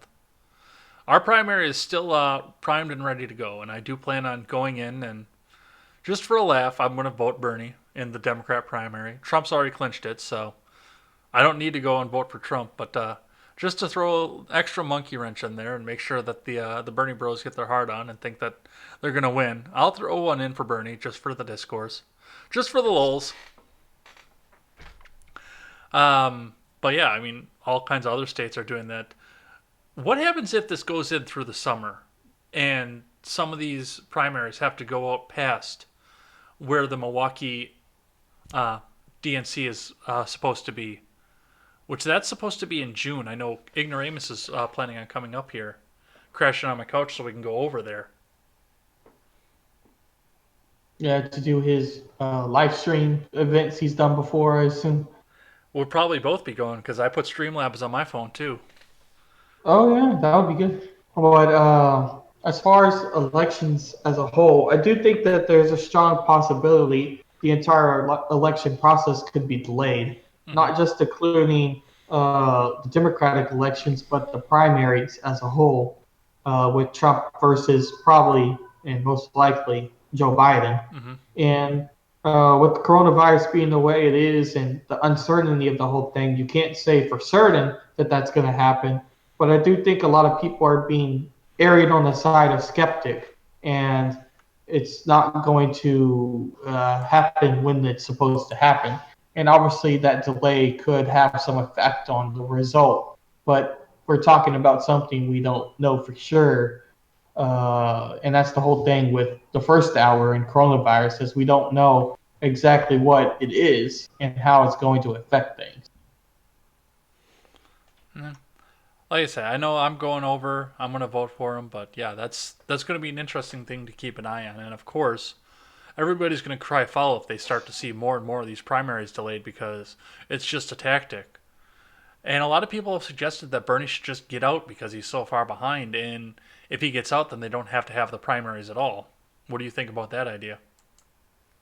I think from a perspective of knowing who's already won, that would be smart from uh, that perspective. And I do think that it would be smart from a DNC perspective as well, because they can then use all of their attention, even though I do think that all their attention is on Joe anyway, Mm-hmm. but at least prospectively, all their attention on Joe Biden going forward.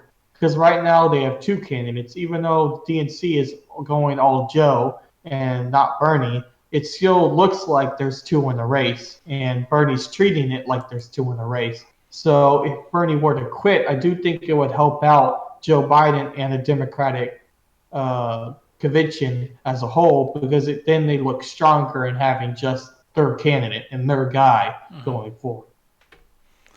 So I modified the three questions at the end a little bit, given the fact that we're down to two people, but we've talked about it enough. I don't know if I really have to ask you, but I'm going to do it so it's on the record right now. Two people still in the race. By statistics and by news stories, who do you think becomes the nominee? I think Joe Biden becomes the nominee. Yeah, It's pretty obvious at this point here. yeah. So I decided to have a little bit of fun with the other two questions that I always ask at the end of the segment. And now everybody who ran is back in play. Everybody who ran the Democratic ticket is back in play for these next two questions. So if you had to have one of the people that ran for president this past year as your president, if something happened and one of them has to be your president, who do you pick? Out of, what was it, 31 wound up going through the whole thing by the end of it? Yeah. A whole lot of people. I do think it would be interesting from purely being now perspective. Andrew Yang with his UBIs or whatever UBI, right? Yeah. Yeah, his universal basic income has kind of been the strategy that the bill got passed with, giving people money directly. So I do think that that was an idea that Democrats have had, but Andrew Yang kind of popularized and kind of got passed in this bill. So having him as president is kind of something I could see now more than I could see in the past, and being something somebody would vote for if they had to vote now, like as an emergency. I could see Andrew Yang as being that person. Like if Pence and Trump both got, and Pelosi, Mm-hmm. because she was third in command. Anyway, all of the orders were to get immediately eliminated. Somebody random had to get chosen. I do think that I would probably go for Andrew Yang just because I could see his ideas as being the strategy to defeat coronavirus. Okay. And the last question, and everybody is on the table again. For the pure entertainment value, just for the laughs, who do you want to see going up against Trump? Whose campaign ads do you want to see? Who do you want to see on the debate stage? Who's going to make you laugh the most out of the 31 people that ran for president this past year? Honestly, I kind of just want to see Elizabeth Warren versus Trump. I just think it would be funny with Trump and the Indian thing and other things she's lied about, and just see what Trump would use against Pelosi as far as ads go. I could see a very Trumpian type of ad going. She lied about being Native American. She demeaned her dad as a janitor. You know, all this other things, and then this is approved by Trump. Blah blah blah. No, I could just see the debate between them two being rather funny because Elizabeth Warren's persona, especially with debates, isn't one to back down, and she has had good debate performances. So I could see the debate actually being rather entertaining between the two, as well as the campaign ads uh, with the election if those two were to be the two candidates. All right. We'll check back in and see what the live chat looks like over here. Looks like Ron's playing with the stickers again, so we're gonna let him have his little sticker party over there. Doesn't look like many other people are talking right now. I wonder if everyone ran over to the generational gap. Could be. We might have to get some times changed and get that ironed out because they did have the time slot first. But the only reason, Yeah. like when I was pre-recording, the only reason that I was doing it on Monday was because I was off that day. And now that I started live streaming, I guess, yeah, it just stays on Monday. But now we have overlap here, so Yeah. we'll sit and figure that out. But I got a couple more topics here. The first one, of course, is this past week, Washington Post writer. Did I put his? There it is. Washington Post writer Mark Fisher wrote out an op-ed criticizing an opponent of his, an ideological opponent. Now, what was interesting about this article was that Mr. Fisher went through 75,000 comments on Trump's tweet about the fact that we possibly need to get the economy back up and moving by Easter or even before. The president had tweeted that out. 75,000 people responded to that, and Mr. Fisher picked out a tweet from Scott McMillan. And if that name doesn't sound familiar to you, it's because he's not a politician and he's not famous. He's just some lawyer. Mr. Fisher picked this out because McMillan had said that the non-productive members of society should be off in quarantine, but they would probably also give up their lives to make sure that the economy went through. Now, Fisher wrote a fairly lengthy article picking this all apart, saying all the worst things that he could say about Mr. McMillan, but in the end of the article, Fisher also bragged that he got on the phone, he doxed and found McMillan's parents, and called his mommy to tattle on him from this. What did you see on this? Yeah, I watched Matt Christensen's video on this topic, and it's just rather bad journalism as a whole. It's You could pick any comment that's been popularized and find something bad on, especially on Twitter and social media. People aren't exactly saying what they truly mean, and a lot of times they're just saying verbs to get popularized or to get their statement liked and other things. Social media is very not you. A lot of times you can have a very fake persona on social media. But going back to what actually happened, it's super bad journalism to randomly pick someone and then call their mom and write a super long article on exactly why their one comment wasn't even a politician or someone who's official for coronavirus said. So it's not like he picked apart, one of the doctors of what's leading Trump's campaign for coronavirus, or he picked apart like a Senator Cruz tweet that he sent or something. It wasn't somebody who he should have picked if they actually said it. This is just the dumbest thing to me in the world. I saw this and I'm like, you gotta be Exactly. kidding with Yes. me. And the fact that he bragged about doing it was just, it blew my mind.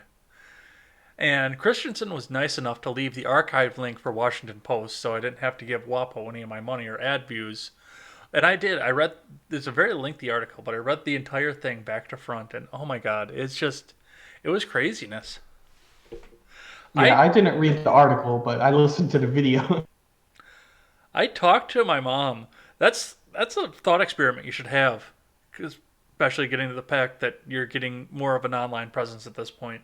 Go and ask your mom at some point what she would say if some random journalist called her up to tattle on you for a tweet that you put out. I don't know what she would say. I would have to ask.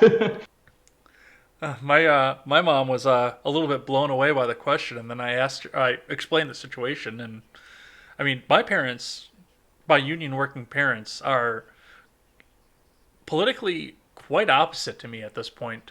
Well, based on who they support, they're actually politically quite similar to me, but based on who they support, they're very much the opposite to me. But I mean, my mom said that she would tell the reporter that she raised me to have an independent opinion of my own and to be my own person. Yeah, you should Just great. actually go Yeah. ahead and follow up with that and get back to us over on the Discord and see what your mom says. Yeah, that'll be an interesting question. I'll have to ask. Hell, I wouldn't even, we could probably even set up so I could hear it from her if we were off live. Wouldn't do it live, obviously, because like it's the same thing with my parents. I don't.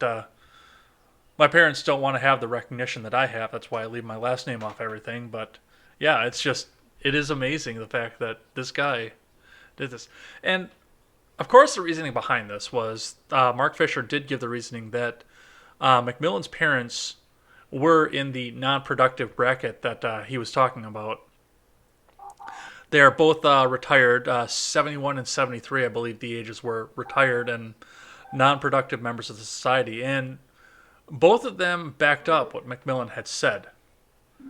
That yes, if it meant getting things back in order for the younger people, they would take the risk. So I thought that was incredible. Yeah, just kind of dumb journalism. It is a little bit scary though, too, the fact that I mean these reporters are moving on to such a point of obsolescence.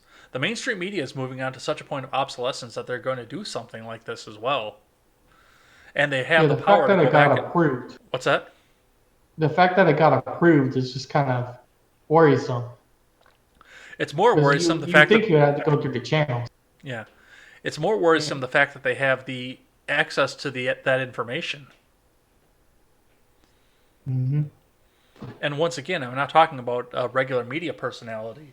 I'm sure that once I get my right wing watch page, which I've got a feeling is going to be coming at some point here, as much as I go these Bernie kids over on Twitter, I'm sure that's going to be coming at some point here. Once my right wing watch page is out, all bets are off at that point. But this isn't even some prominent internet personality. This is just a guy who practices law. And they were able And to it find the stopped. Yeah. information on that.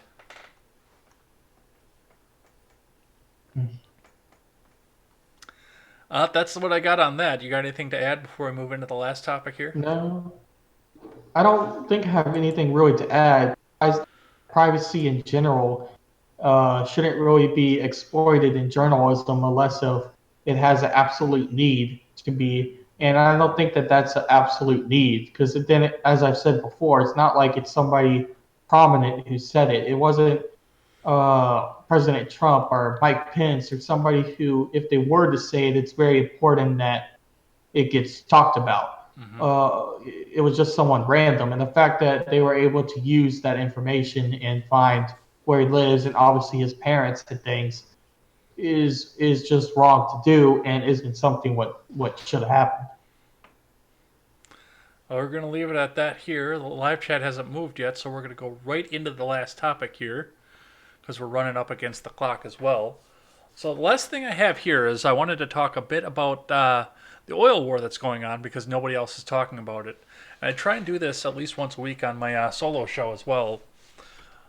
So, to catch everybody back up, Russia and Saudi Arabia continue to drive their oil prices down because they're in a disagreement over what OPEC should do. And OPEC is absolutely being damaged in the process out of this, as well as most of our oil producers over here on this country. What's gassed by you?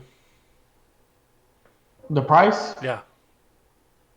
honestly, I haven't had to fill up pretty recently because I haven't too much around, but I believe it's like 20 cents higher than it was, if I'm remembering right.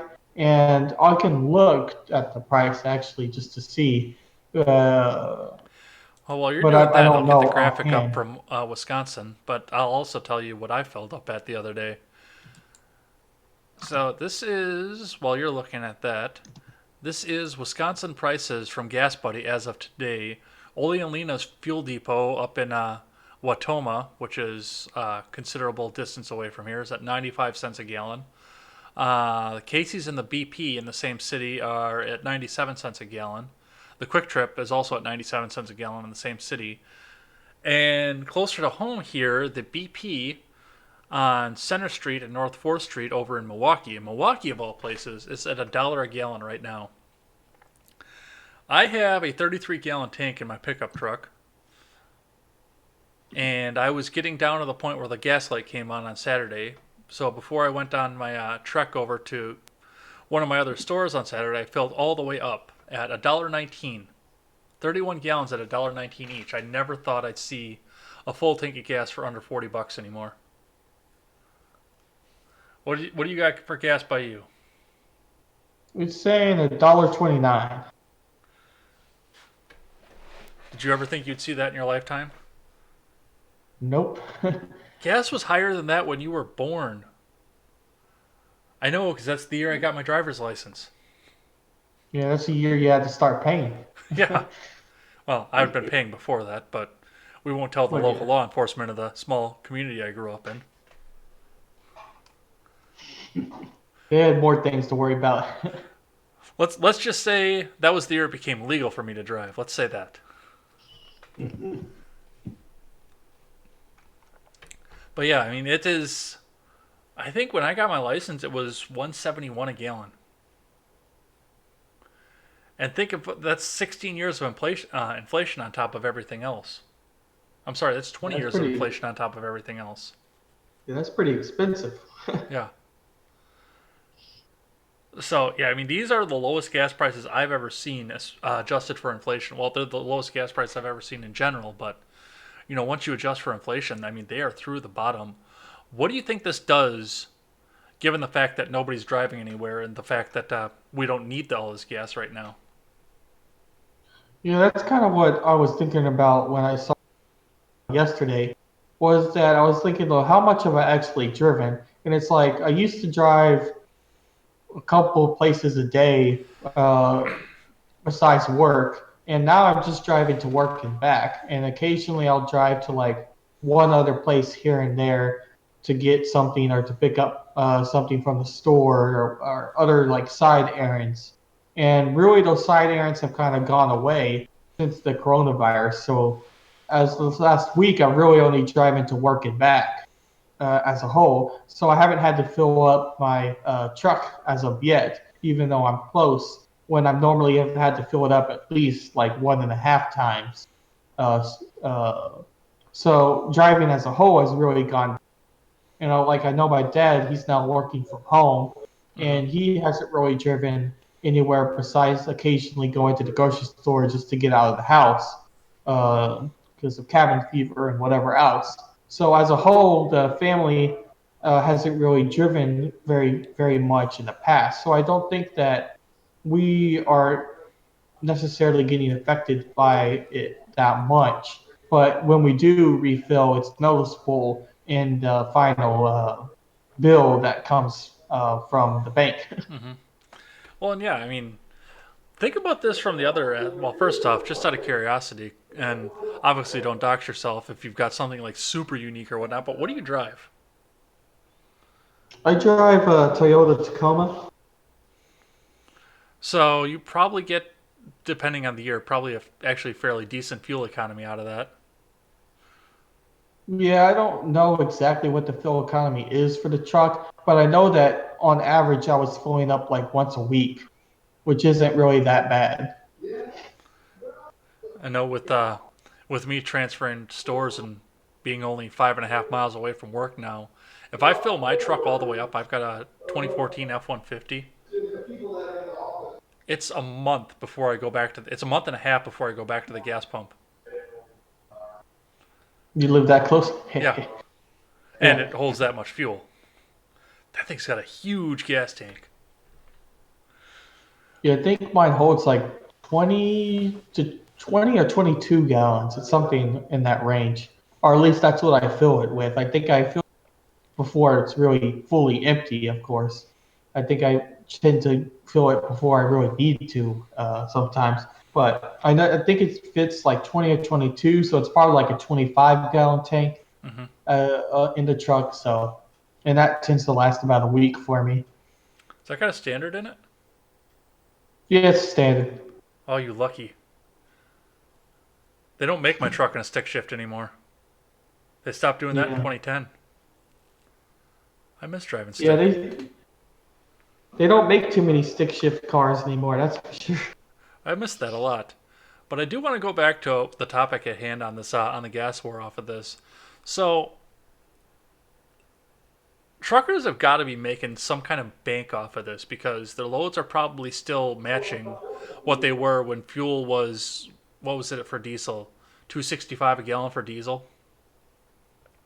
Their loads are probably still reflecting what it costs to do that. So, I mean, diesel's more expensive than gas, but they're still filling up at a lot less than what they were doing before. I mean, what you get 500 gallons of diesel fuel in a truck at what is it now here, $100.39 a gallon for diesel. You can transport whatever you're transporting, which may be toilet paper or canned goods or whatever else, to the grocery store because nobody else is buying anything else for a lot less. So this is going to be bumping up the local economy and the local transport economy for sure. But other things are going to come out of this as well. I mean, people who do are still going back to work and are commuting are probably seeing quite a bit more disposable in their pockets that they can use at this point, which they can use for the food that they need or just to save money for the end of the emergency. But at some point here, we are going to get back to the country being opened up and people are going to start going on vacation again. So if this stays down like this, especially if the fact that nobody's using the gas, I mean, this could do huge things for the stocks in our economy in general. What do you think about that idea? I do think that if gas price stay low and the coronavirus goes away, at least relatively away, that the low gas prices could be a boost that the economy needs in order to jumpstart itself back to what it was, or at least grow significantly Mm-hmm. than what it is now. So if the gas prices stay low, I do think that it could be a driving cause for good. But I'm a little bit skeptical for the gas prices to stay low long enough to where the coronavirus goes away, or to at least fear goes away and the economy returns. But again, we don't really know when that's going to happen. But Well, I mean, wars. with COVID being out there and gas being down, how long do you think Saudi Arabia can keep pumping at the rate that they're pumping and still hold their economy up? Because that's what's been driving most of this is the fact that Saudi Arabia's got the pump on and they want it on for the foreseeable future. Right, yeah, they could only do it for so long, you would think, before they would start suffering as a whole. Uh, so I guess I'm not exactly sure if the gas prices are going to stay low enough for an impact actually to really happen uh, from a huge standpoint, or from a global standpoint, or at least a national standpoint. But I do think from a local standpoint, like if you're a travel heavy state or a trucking heavy state, I guess in that case, that's your example, that Mm-hmm. you could see a local economy increase significantly, but maybe not the national economy. Well, these truckers are going to be they're going to be quite happy about this. I can say I could probably take the gas prices down, huh? Yeah. So that's I think that's going to be a boon. And like I said, I mean, I looked at a couple of vacation spots before all this happened. Before it all hit really hard and we got stay-at-home orders, I was actually looking at ideas of, possibly going, and I'm sure as hell wasn't getting on a plane or a cruise ship because that was what I first wanted to do was go take a cruise. And then I heard about the Princess or the Diamond Star line in Japan. I'm like, nope, it's the end of Not that shit. anymore. But I also don't want to get on a 40,000 pound incubator and sit in it for 4 hours with people who may be asymptomatic and be carrying this coronavirus. So I thought to myself, okay, well, I can drive down to DC or I can drive down to Orlando and hang out with the Gen Gap guys. Or I had also thought about, because I'm such a Fallout fan, going over to Utah and hiking in the Zion National Park because I like Honest Hearts and I wanted to go see that place. But I was measuring it in tanks of fuel because trying to make sure I could afford that. And at the time, it was 70 to 80 bucks to fill up the truck. If gas is going to stay down below $1 a gallon, I mean, that makes that an affordable trip easily. 3 tanks of gas down, 3 tanks of gas back at 30 bucks a crack. I think a lot Yeah, of that's people are not going to bad see at it that all. way. Yeah, a lot of people could be taking advantage of it for sure, Hmm. and that would increase the state's income he would, as far as that goes. Well, I mean, it would screw the airline industry, but on the other side of that, what else do you do when you drive a long distance? If what's far away from you that you would go to?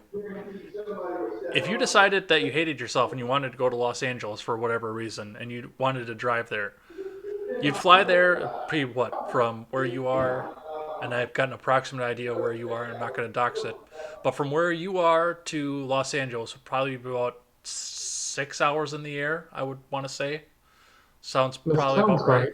right. Yeah. And of course, you'd get your meals on the plane.